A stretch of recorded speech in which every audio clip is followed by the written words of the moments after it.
So in this discussion regarding the importance of coordination, there are three important aspects, that is size of the organization, functional differentiation, and specialization.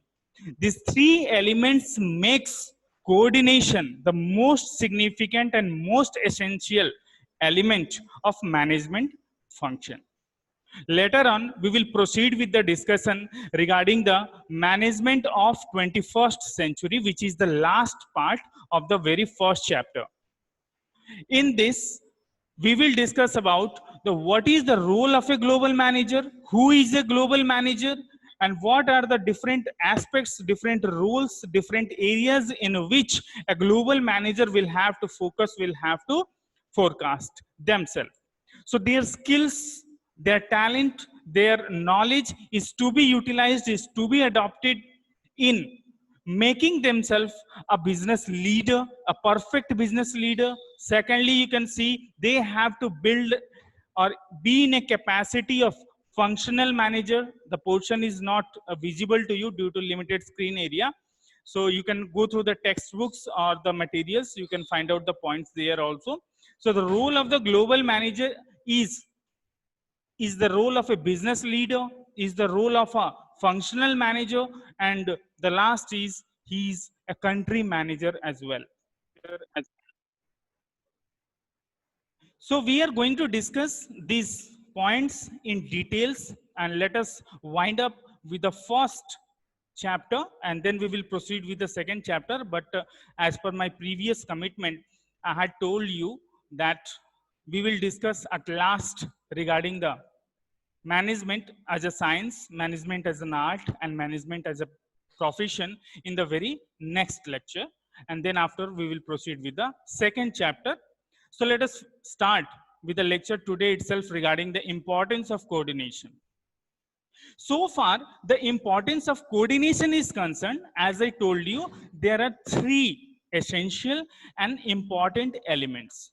First, coordination is important in every organization in the management due to the size of the organization. It depends, you can say, on the size of the organization. So need of the organizations and need of coordination itself increases with the increase in the size of the organization. If the organization is large, if the organization is huge, you can say obviously there are large number of employees, there are large number of employees, there are large number of branches, there are larger number of departments. You can see the overall capacity in every area. So far the employees is concerned, so far the production is concerned, supply is concerned, sales is concerned, finance is concerned, area is large and liabilities are also big. So there is utmost need of coordination when the size of the organization are larger or say bigger.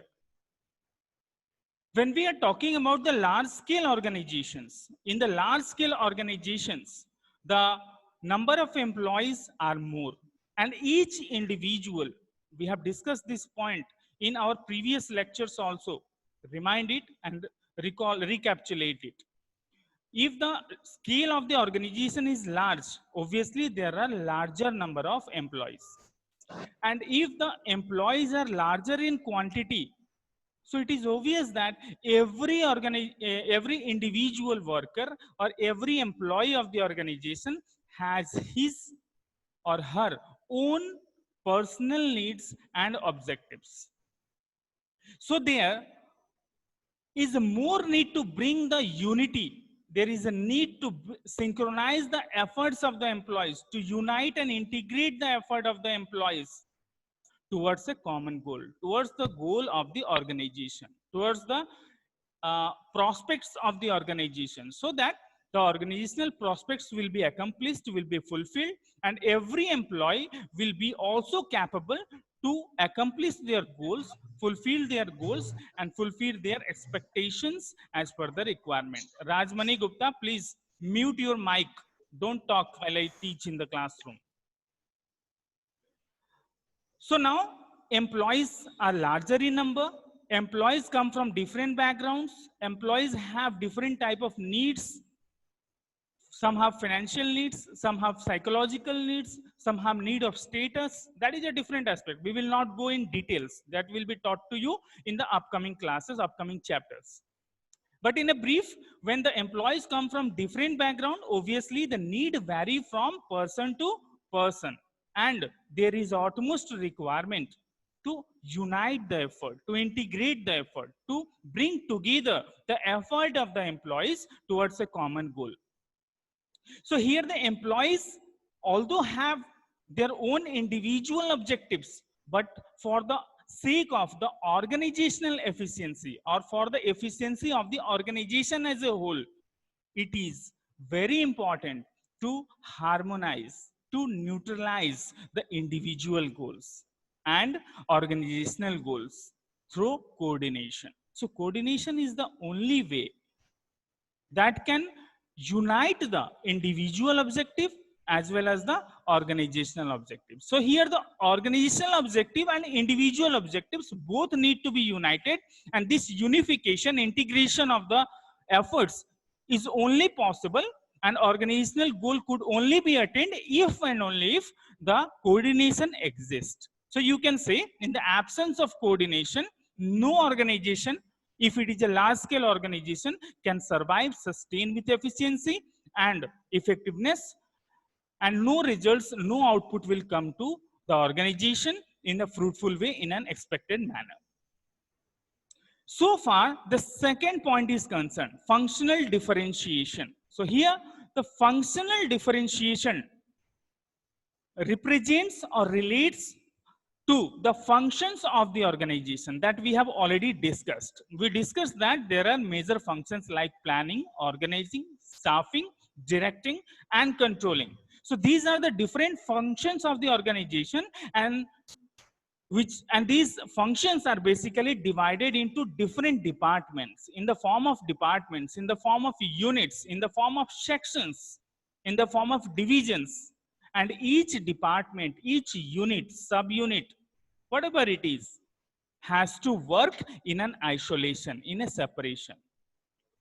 और हर department को अपने मुताबिक अपने अपने areas में, अपने अपने field में अलग तरीके के काम को करना होता है और इन्हीं फंक्शंस को अडॉप्ट करना होता है. तो एक साथ पॉसिबल नहीं है. Never it is possible that we can implement all the principles, all the functions at a time. No, as per the requirement, as per the situations, we have to implement these functions time to time, that we have discussed in our previous class. So there is a need to relate and interrelate these departments, these units, these subunits, and this is only possible if coordination is there. So you think, if we are talking about the purchase department, the purchase department will purchase the raw materials, the inputs. How? On which basis? On the basis of the informations which are provided by the production department. Now, production department will produce the goods as supplied by the purchase department. But how much goods will be provided? How much goods will be produced? It will be produced on the basis of the informations which are provided by the marketing department. Now, marketing department will put their efforts in expanding the customers, in increasing the number of customers. How? On the basis of the informations provided by the sales department. And so far the sales department sale is concerned or turnover is concerned, the finance department will make the collections, will recover the fund from the market, and again this fund will be rotated among the different departments so that the work or the task or the responsibilities can be executed smoothly, can be conducted smoothly. So you can understand it very clearly that all the departments have their own work in different areas, and if all will do their work in their own way, then it is never possible that the organizational goal can be attained. So it is utmost necessary to interrelate and integrate the efforts of different departments in a common direction. Just like the efforts were synchronized, efforts were integrated as per the size of the organization. So every department need to be integrated with each other. unified with each other. So can you think that in the absence of coordination, अगर ऐसा कहें कि coordination absent हो जाता है, नहीं रहता है, तो क्या ये कभी संभव है कि हम सारे डिपार्टमेंट्स को यूनिफाई कर सकेंगे और इन डिपार्टमेंट्स के डिफरेंट एक्टिविटीज को हम इंटीग्रेट कर पाएंगे और एक दिशा में लेके जा पाएंगे जो हमारी संस्था को सफलता प्रदान करेगा? ये कभी भी संभव नहीं है. It is never possible. So here there is a need to relate and bring togetherness in different sections, different departments, different units, different subunits, as they are a part of one organization only. As all these departments are a part of a single organization, same organization, so it is the need of the hour to integrate and unite the different departments, units, sections, or whatever the structure of the organization is. So coordination generally is needed in the organization to minimize the differences, variations, deviations, gaps among different departments. At the same time, you can say the departments can be unified and togetherness can be generated. Now let us proceed with the third point, that why coordination is important. Coordination is important due to specialization. So what do you mean by the specialization? Let us discuss. In large and modern organizations, there is a high degree of specialization, and the specialists, or you can say the experts, always feel that they are the only qualified people, highly skilled people, highly expert people, and they always take the right decisions in a right manner. But this is not the truth. This is a false perception. So there are a number of specialists, there are a number of experts in different departments, in different areas, who are responsible for conducting different type of activities. Different type of efforts are dedicated in different areas, in different department, in purchase department, in production department, in marketing department, in sales department, in HR department, as well in finance department. So every department have their own experts, have their own specialists, and all the specialists have the same perception, have the same mindset that they are the highly qualified people, and whatever they are thinking, whatever they are dealing with is the best way, is the supreme way that can bring success to the organization only, which will bring chaos, which will bring confusions, which will develop misunderstandings within the department, internally, as well as along with in relationship with other department.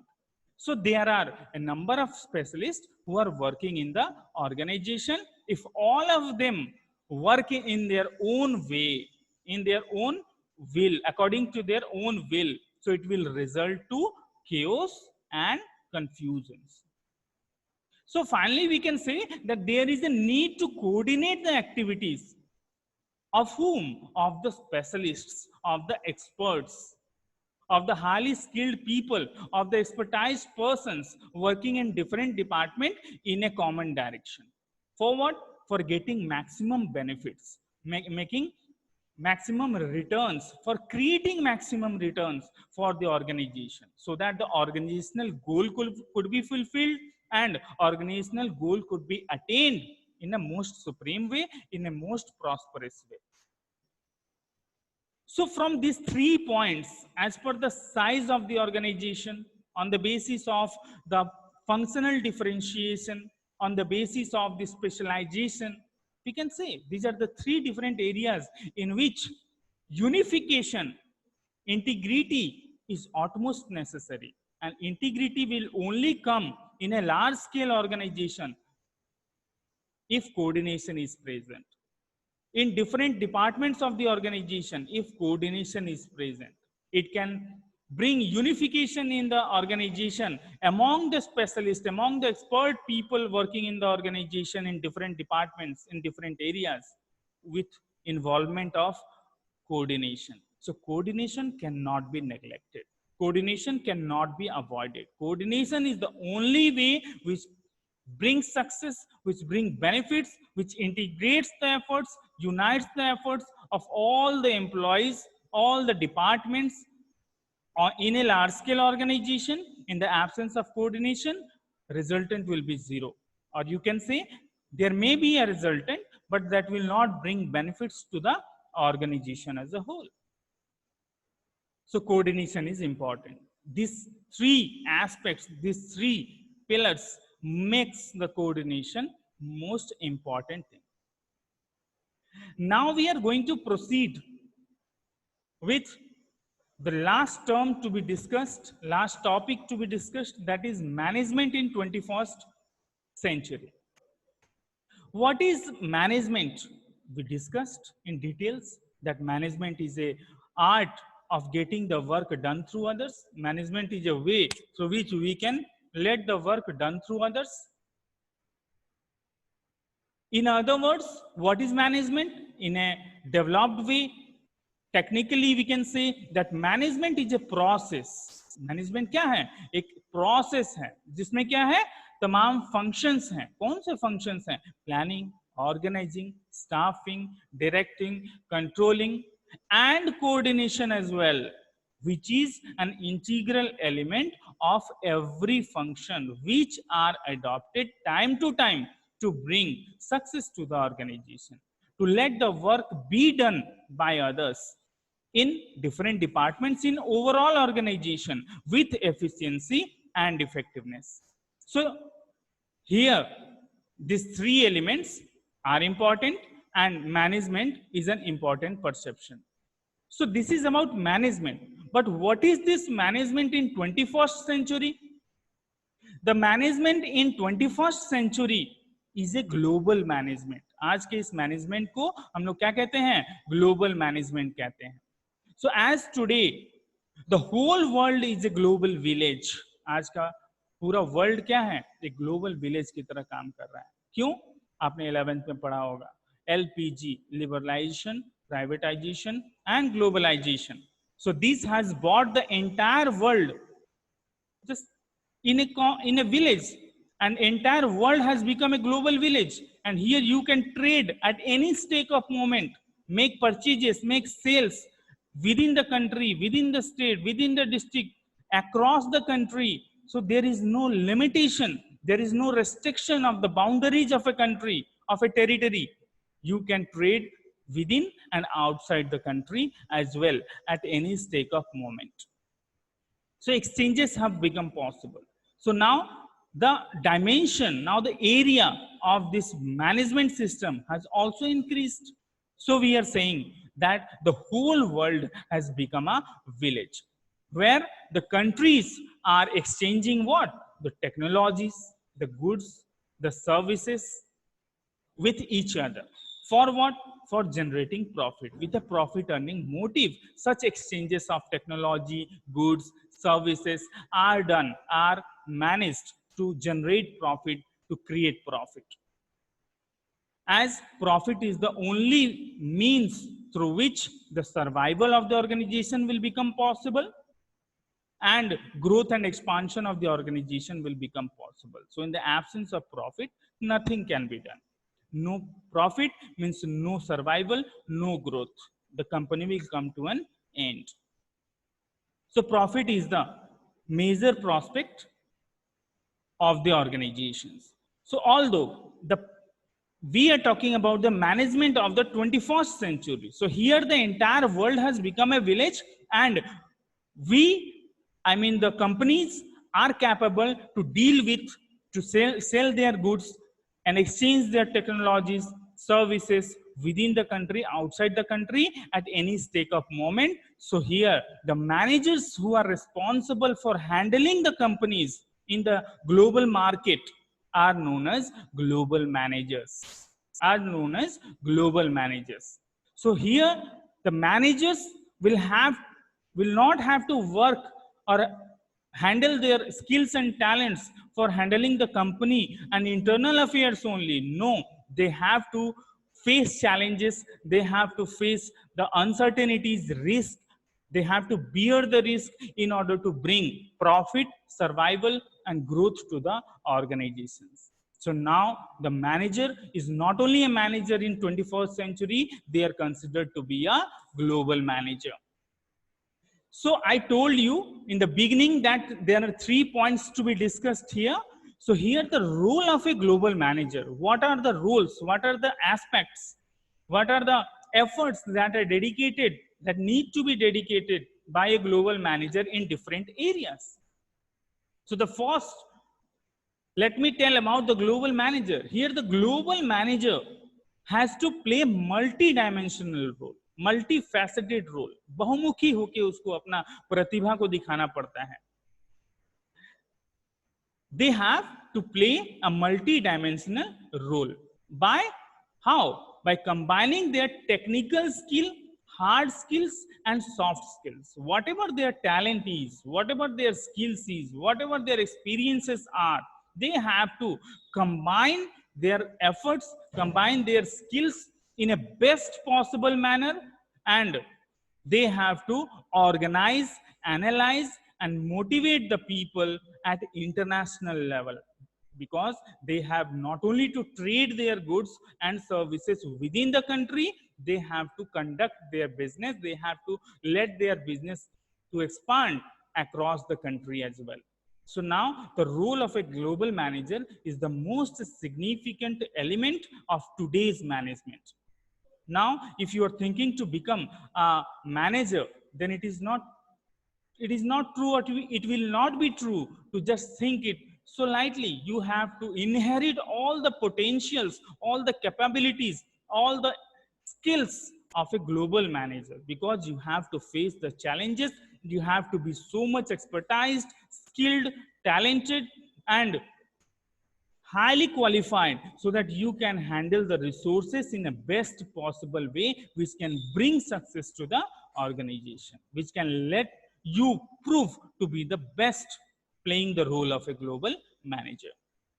So sir, what are the roles of a global manager? There are 3 major roles of a global manager. First is, every global manager should be in a capability of a country manager. हर एक global manager के अंदर ये दक्षता होनी चाहिए, क्षमता होनी चाहिए कि वो एक ग्लोबल मैनेजर का रोल को प्ले कर सके, अर्थात उसके अंदर ये क्षमता हो कि वो एक कंट्री का मैनेजर हो, एक देश का मैनेजर हो. इसका मतलब क्या हुआ? What do you mean by this term, country manager? So the global manager has to deal with clients. The global manager will have to deal with the clients, legal bodies, immigration authorities on behalf of his office. एक manager को सिर्फ ऐसा नहीं है कि they have to handle the departments only, they have to handle the sections, subsections, units and subunits of a particular country, of a particular concern within a country. No, within the country and outside the country, area has become widened, it has expanded, and we cannot say that we are only restricted to Balia district, we are restricted to UP only. No, we are selling the goods and services within the state, we are selling the goods outside the state, among different states as well as outside the country. So here the manager should be in a capability, in a potential of a perfect country manager. So the global manager has to deal with whom? With the clients, with the customers. They have to deal with the legal bodies, means government authorities time to time. They have to deal with the immigration authorities. Who are the immigration authorities? The people, the concerned authorities or persons who are responsible. Yes. Preeti, any problem? Preeti, are you getting me? Yes, sir. Okay.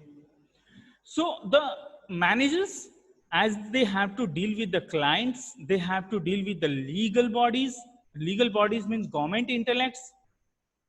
Maybe a IAS officer, maybe an administrative officer, maybe a chief minister, maybe a prime minister. These are the people who are the legal bodies of a country.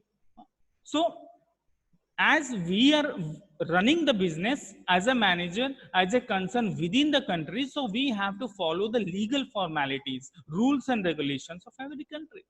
So As a manager, I need to be very perfect in handling the legal bodies.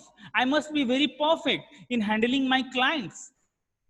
I need to be very perfect in dealing with immigration authorities as well, for the expansion, for the growth, for the promotion of the sales and turnover or business of my goods and services, not only within the country, outside the country, in different countries.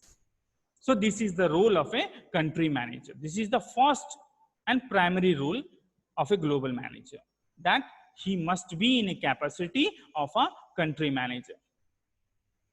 The second point, that the next immediate role of a global manager is that he or she must be in a capacity of a functional manager. ये कोई नई बात नहीं है. Generally हम जानते हैं कि एक functional manager means what?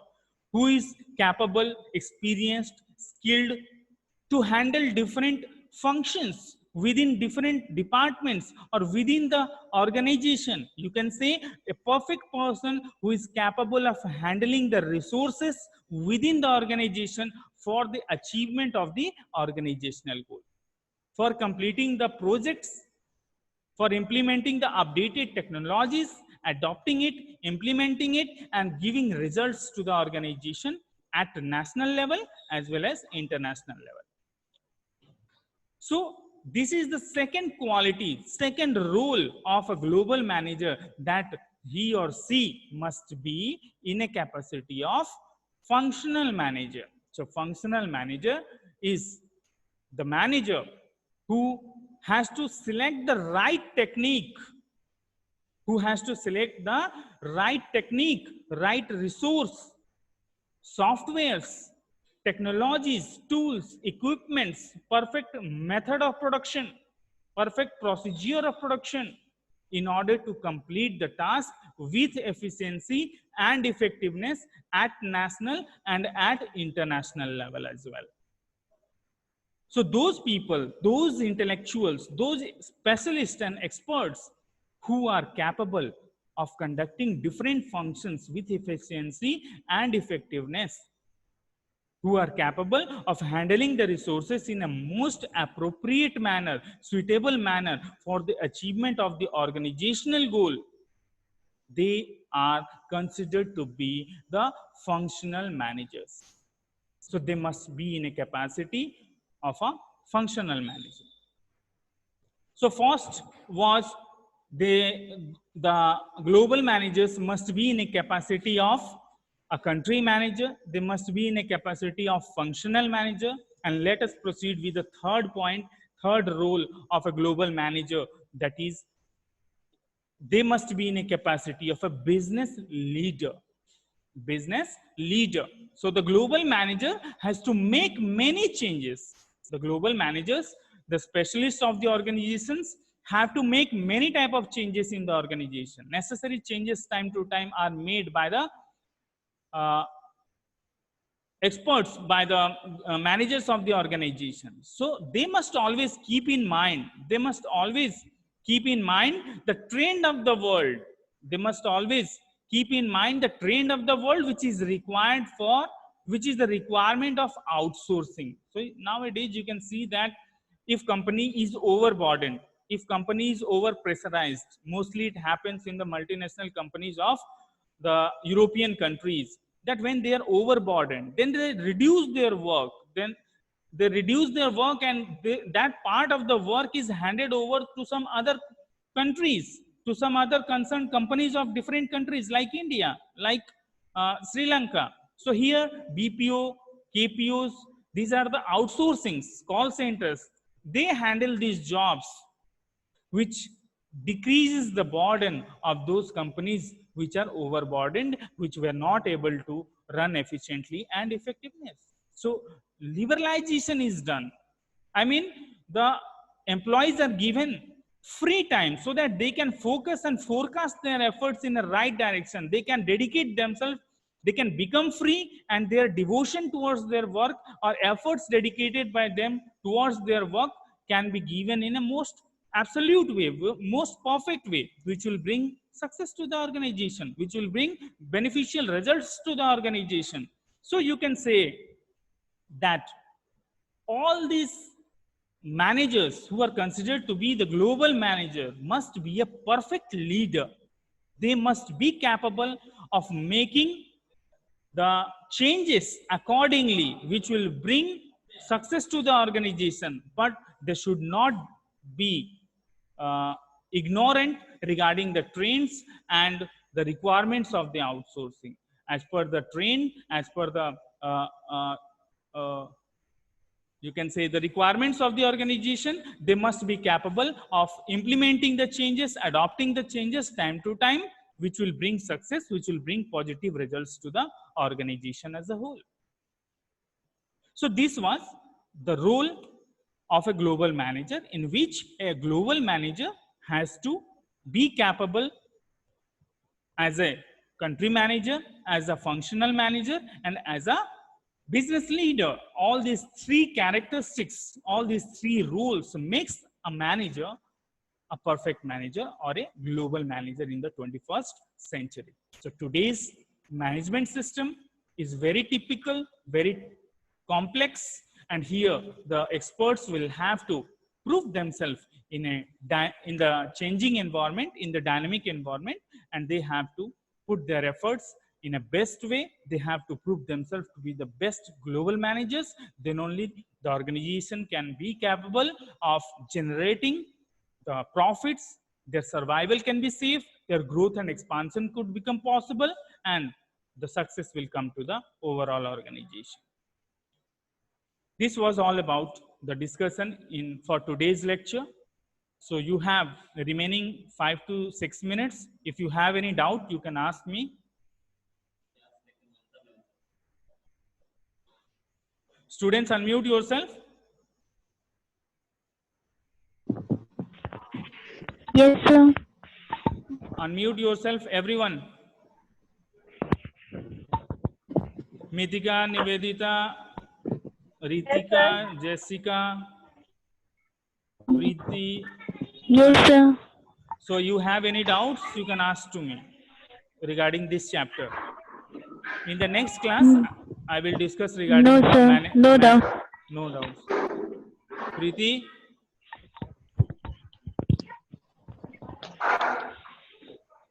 Well, how many of you among you have gone through the textbook thoroughly? Sir, me. Me? Who is there? Mithika? Yes, sir.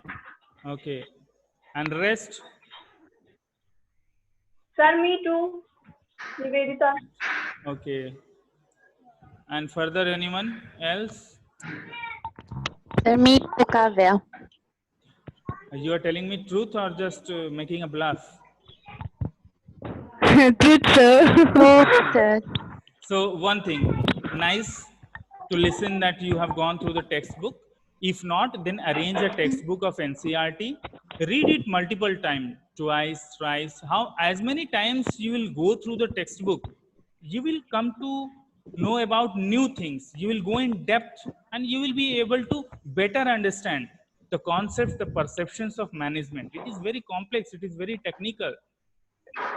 So you go through that and start preparing notes. This will save your time in future.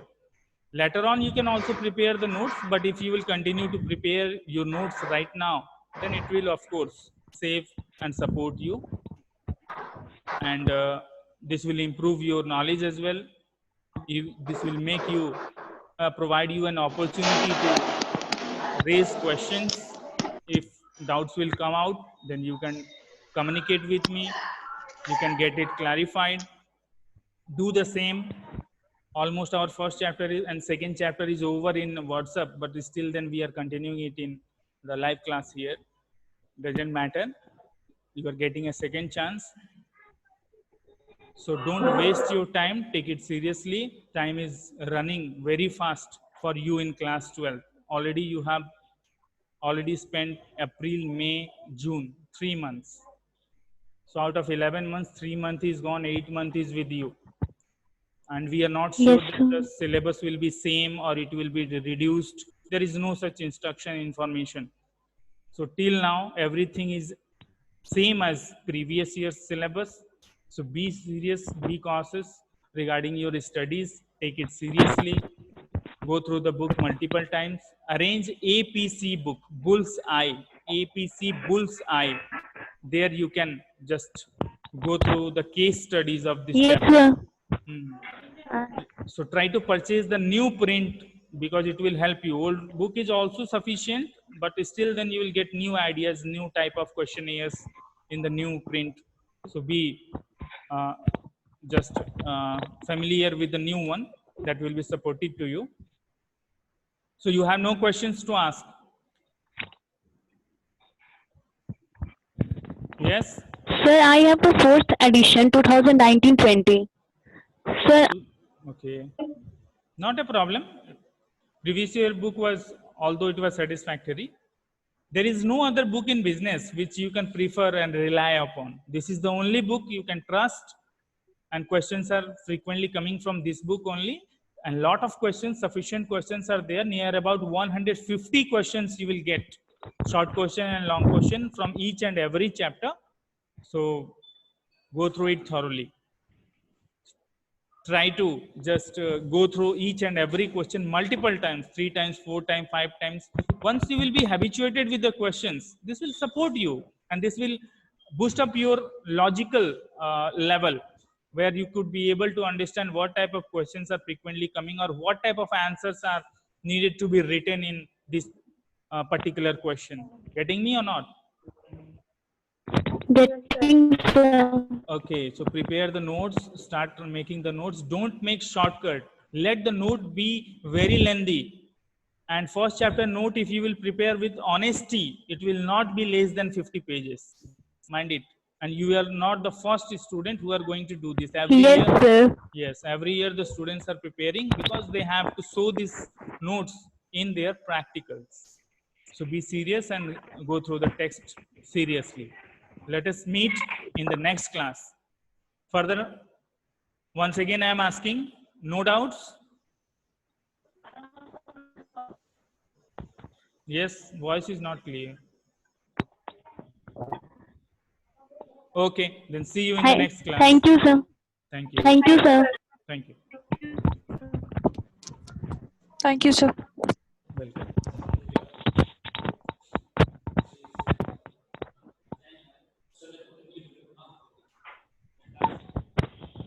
End.